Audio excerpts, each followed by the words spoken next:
Kenapa selalu terjadi error setiap kita menambahkan nomor pemulihan untuk akun YouTube kita? Nah, biasanya ada dua penyebab dan sekaligus juga dua solusinya.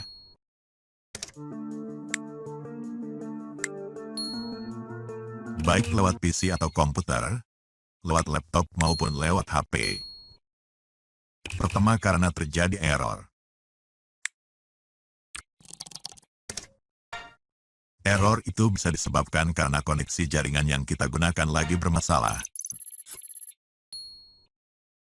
Sistem perangkat kita sendiri lagi bermasalah, atau karena jumlah antrian orang yang juga melakukan hal yang sama seperti kita di seluruh dunia, lagi padat.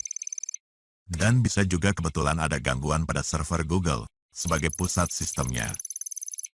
Solusinya kita tinggal coba lagi sesudahnya, di saat semua masalah itu sudah tidak ada. Tapi karena kita tak tahu kapan semua masalah itu beres, kita terpaksa mengulanginya hingga berkali-kali. Kedua, bisa juga karena nomor HP itu sendiri yang tidak bisa ditambahkan ke akun YouTube kita. Karena sebelumnya nomor itu juga sudah pernah ditambahkan ke akun YouTube yang berbeda. Baik untuk akun YouTube kita sendiri maupun ke akun YouTube orang lain.